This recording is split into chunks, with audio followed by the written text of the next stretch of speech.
Chennai super কিংসের হয়ে দুর্দান্ত আইপিএল খেলে আসা মুস্তাফিজুর রহমানকে আসলে ঠিক সেভাবে খুঁজে পাওয়া যাচ্ছিল না আমেরিকার বিপক্ষে 3 ম্যাচের টি-20 সিরিজে।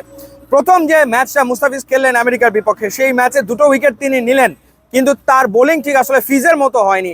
41 রান খরচায় তিনি 2টো উইকেট নিয়েছিলেন। দ্বিতীয় ম্যাচে আমরা আর একটু বেটার ফিজকে আসলে দেখেছি।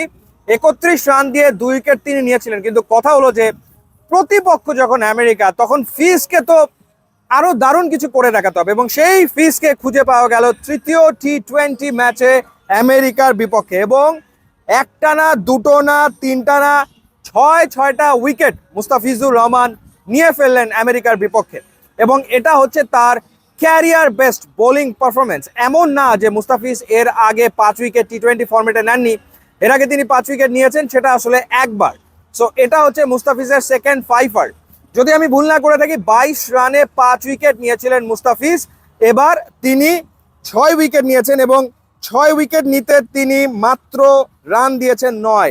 4 ওভার বল করে একটা মেডেন, 9 রান, 6 উইকেট তিনি নিয়েছেন, এবং বলা যায় একাই ধসিয়ে দিয়েছেন আমেরিকাকে। যে স্টেটমেন্টটা বাংলাদেশের পক্ষ থেকে আমেরিকাকে দেওয়ার দরকার ছিল অন্তত বোলিংয়ে, মুস্তাফিজ সেই স্টেটমেন্টটা দিতে সক্ষম হয়েছেন। তার ইকোনমি রেট হচ্ছে 2.25, এবং ওভারঅল আজকের দিন পর্যন্ত টি-20 ইন্টারন্যাশনালসের যে ইতিহাস, সেই ইতিহাসে মুস্তাফিজের এই বোলিং পারফরমেন্সটা 1, 2, 3, 4, 5, 6, 7 নম্বরে রয়েছে। 7 নম্বরে রয়েছে ওভারঅল।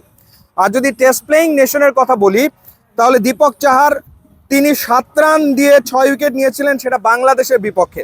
টেস্ট প্লেয়িং দেশের ক্রিকেটারদের ভিতরে দীপক চাহারের পারফরমেন্স 1 নম্বরে।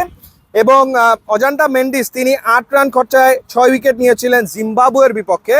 এবং তৃতীয় স্থানে রয়েছে মুস্তাফিজের এই পারফরমেন্স, 4 ওভারে 9 রান দিয়ে 6টা উইকেট তিনি নিয়েছেন। 2.25 হচ্ছে economy rate. So world cup শুরুর আগে মুস্তাফিজের এই পারফরমেন্সটা ডেফিনেটলি ভীষণ রকম ইতিবাচক তো বটেই, এবং আজকে তিনি যা করতে চেয়েছেন সব করতে পেরেছেন। কাটার ঠিকমতো হয়েছে, যেভাবে লেংথ ডেলিভারি করতে চেয়েছেন সেটা পেরেছেন, এবং যেভাবে ফিল্ড সেট করেছেন সেভাবে তিনি বল আসলে করতে পেরেছেন। এবং যেহেতু উইকেটের স্লোনেস ছিল, সেটা তিনি কাজে লাগিয়েছেন। প্রথম দুটো ম্যাচে মুস্তাফিজের বোলিংটা মুস্তাফিজের মতো না হওয়ার কারণ ছিল বাতাস, প্রচন্ড রকম বাতাস, লাইন লেংথ অ্যাডজাস্ট করতে প্রবলেম হয়েছে। বাট এই টি-20তে মুস্তাফিজের বাতাসের কোনো সমস্যা হয়নি। তিনি আসলে পরিবেশের সাথে মানিয়ে নিতে সক্ষম হওয়ার কারণেই মুস্তাফিজের বল খেলা আমেরিকান ব্যাটারদের জন্য ডিফিকাল্ট হয়ে গিয়েছিল।